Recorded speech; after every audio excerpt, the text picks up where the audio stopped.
Magandang araw sa inyong lahat. Ngayon, nais kong mag-ugnay sa isang temang hindi naudlot ng aliw, kundi nagdadala rin ng makabuluhang halaga sa ating buhay, ang musika. Ngayon, talakayin natin ang ilang aspeto ng musikang Pilipino, mula sa kasaysayan nito hanggang sa mga makabuluhang implikasyon nito sa araw-araw na buhay.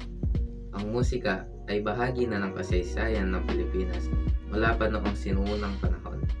Sa bawat yugto ng kasaysayan ng bansa, naging mahalagang bahagi ang musika sa pagpapahayag ng damdamin at karanasan ng mga tao.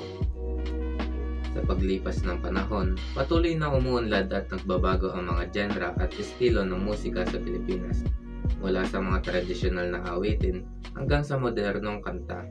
Patuloy itong nagpapagitan ng pagbabago at pag-unlad ng kultura ng Pilipinas. Hindi mawawala ang musika sa araw-araw na buhay ng mga Pilipino. Ito ay isang mahalagang bahagi ng kanilang kultura at lipunan.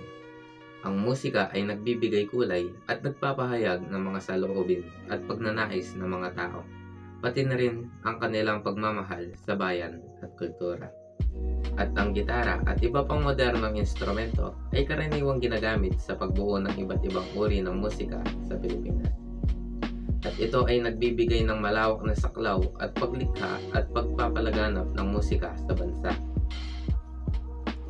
At ang kulintang at batingting ay ilan lamang sa mga tradisyonal na instrumento na patuloy na ginagamit sa Pilipinas. Ito ay nagpapakita ng kahalagahan ng mga tradisyonal na instrumento sa pagpapalaganap at pagpapayaman ng kulturang Pilipino. Ang mga instrumentong ito ay hindi lamang mga kasangkapan sa pagbuo ng musika, kundi naglalaman din ng mga kwento at alaala ng kasaysayan at kultura ng Pilipinas. At sa bawat tunog ng mga instrumento, muling binubuhay ang kasaysayan at kultura ng mga Pilipino. At ang musika ay may kakayahang magdala ng kalayaan sa isipan at puso ng isang individual. Ito ay nagbibigay ng pagkakataon sa mga tao na makalimot sa kanilang mga problema at magpahinga mula sa araw-araw na gulo ng buhay. Kaya sa pamamagitan ng musika, nagkakaroon tayo ng pagkakataon na magipag-ugnayan at magisalamuha sa iba't ibang tao. Ito ay nagbibigay ng mas malalim na koneksyon at pag-unawa sa bawat isa. Ang pagsali sa musika at paglikha ng sariling musika ay nagpapalawak ng kasanayan sa kritikal na pag-iisip at kreatibidad. Ito ay nagtuturo sa mga tao na maging malikhain at maging bukas sa iba't ibang posibilidad at oportunidad. At ito ang mga ilang artist na nagbibigay karangalan sa musika ng Pilipinas. Una, si Lea Salonga.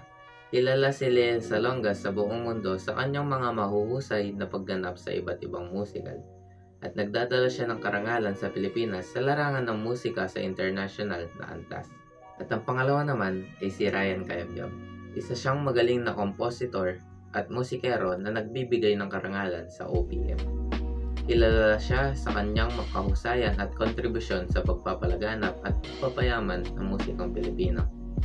At ito naman ang mga ilang isikat na OPM bands sa Pilipinas. Ito ay ang Razorheads at River Maya. Sila ang nagdala ng bagong tunog at kultura sa musikang Pilipino. Panghuli, mahalaga ang pagbibigay ng oportunidad at access sa musikal at edukasyon sa lahat ng sektor ng lipunan. Ito ay magbubukas ng pinto sa mga individual upang matutunan at maunawaan ang kahalagahan at kagandahan ng musika. Bilang sa aking pagtatapos, inihimok ko ang bawat isa sa atin na pag-aralan at pahalagahan ang musika.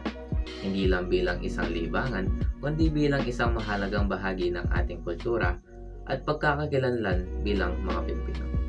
Sa pamamagitan ng musika, tayo ay nagkakaisa at patuloy na nagbibigay liwanag sa ating landasin tungo sa pag-unlad at pagkakaisa.